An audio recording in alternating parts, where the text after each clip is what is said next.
Selama 5 tahun mengabdi di PSI sebagai Ketua DPP, per hari ini, 18 April 2022, saya memutuskan untuk mengundurkan diri sebagai pengurus dan kader PSI. Keputusan ini saya ambil atas dasar pertimbangan pribadi. Saya merasa saya membutuhkan perjalanan baru di luar partai politik. Untuk saat ini, saya ingin fokus mengabdi untuk Indonesia melalui cara-cara lainnya.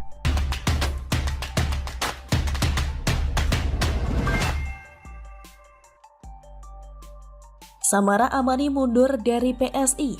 Ada apa lagi dengan PSI? Ditulis oleh Argo Javires dari siwar.com. Berita mengejutkan hari ini datang dari Samara Amani. Kader militan PSI ini akhirnya mengundurkan diri sebagai kader dan juga sekaligus sebagai pengurus Partai Solidaritas Indonesia.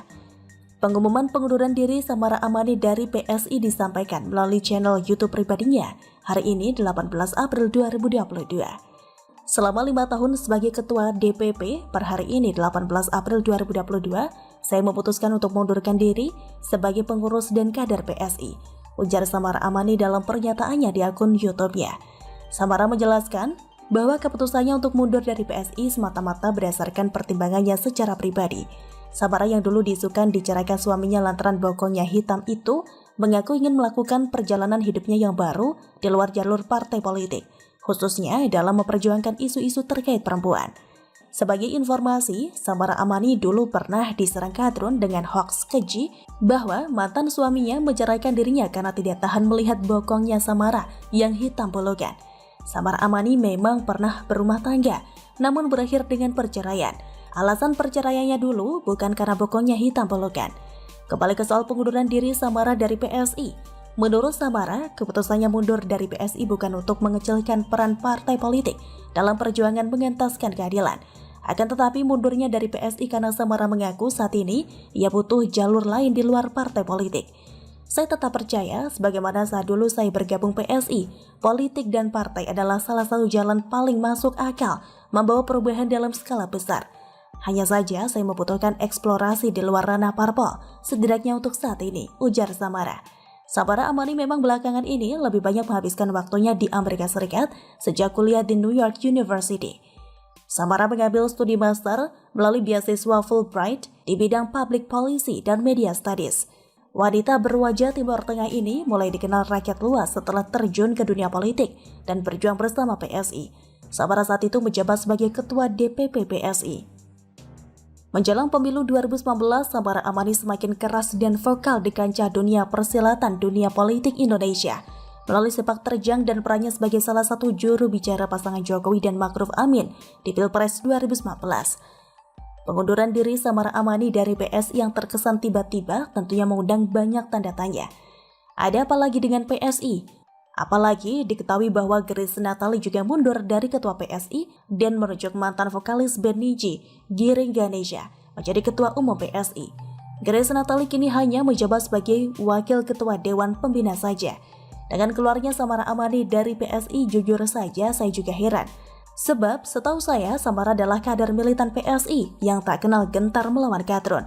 Samara Amani juga tercatat menjadi salah satu saksi dalam uji materi syarat calon independen dan turut mengajukan revisi Undang-Undang Pilkada terkait dengan calon independen.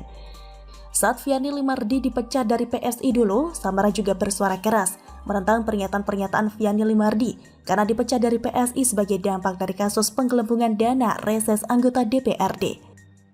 Menurut Samara, dimusuhi karena juga uang rakyat adalah kehormatan PSI. Samara Amani dengan keras dan tegas mengatakan bahwa siapapun yang sudah tidak sesuai dengan nilai dan prinsip mereka, maka akan diberhentikan. Samara juga menegaskan bahwa partainya, PSI, memiliki tanggung jawab dan konstituen yang tinggi. Kalau sudah tidak sesuai dengan nilai dan prinsip kami, maka tidak ada jalan lain selain pemberhentian. PSI punya tanggung jawab terhadap konstituennya, ujar Samara. Itulah sebabnya menjadi tanda tanya besar keluarnya Samara dari PSI. Apakah ada praktik diktatorisme yang terselubung? Ataukah Samara mengincar partai lain yang lebih kuat? Entahlah, mungkin ada alasan-alasan lain yang lebih jujur yang tidak disampaikan Samara di publik.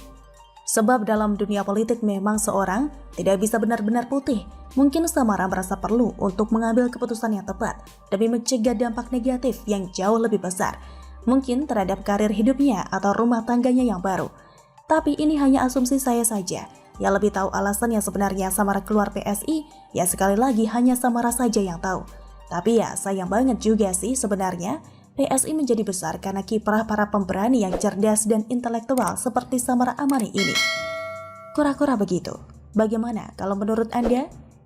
Minta tak hanya mengeruk Kalimampang, putusan dari PT UN seharusnya menjadi momentum untuk lebih baik dalam penanganan banjir. Pengamat tata kota Nirwono Yoga mengatakan, putusan Hakim PT UN untuk mengeruk Kalimampang baru bersifat jangka pendek. Pemprov DKI harus memperbaiki saluran drainase dan menambah area terbuka hijau sebagai penanganan banjir jangka panjang.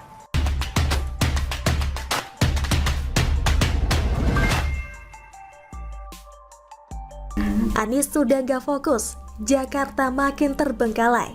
Ditulis oleh Papa Dimas dari siwar.com. Beberapa waktu lalu Gubernur DKI Jakarta Anies Baswedan digugat oleh warganya.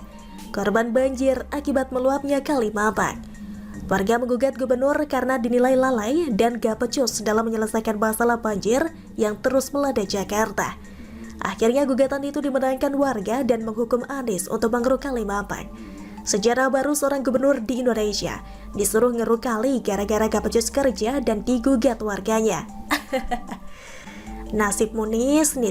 Akhirnya Anies menugaskan bawahannya untuk melakukan pengerukan dan berjanji untuk melakukan penerapan Kalimampang berdasarkan putusan PT UN nomor 205/G/TF/2021/PT UN.JKT. Namun sampai detik ini penerapan belum dilakukan. Akibatnya penggugat yang menjadi korban banjir melalui kuasa hukumnya kembali menagih komitmen Gubernur DKI Jakarta Anies Baswedan untuk melakukan penerapan Kalimampang. Pasca dicabutnya banding pada 22 Maret 2022, belum terlihat dilakukannya penerapan Kalimampang. Hal ini berdasarkan peninjauan penggugat ke Kalimampang pada 12 April 2022. Kata kuasa hukum penggugat Francine Wijoyo dalam keterangan pada Jumat 15 April dikutip dari detik.com. Francine mengatakan saat peninjauan penggugat ke Kalimampang pada Selasa 12 April lalu terlihat 2 alat berat dan hasil pengerukan yang menumpuk di Kalimampang. Francine berharap penerapan Kalimampang dapat dituntaskan sebelum masa kerja Anies sebagai Gubernur DKI berakhir. Kami sudah menunggu komitmen Pak Anies menuntaskan penerapan Kalimampang sesuai keputusan PT UN. Semoga bisa tuntas diturap sebelum masa kerja Pak Anies sebagai Gubernur DKI Jakarta berakhir pada Oktober 2022. Jelas Francine.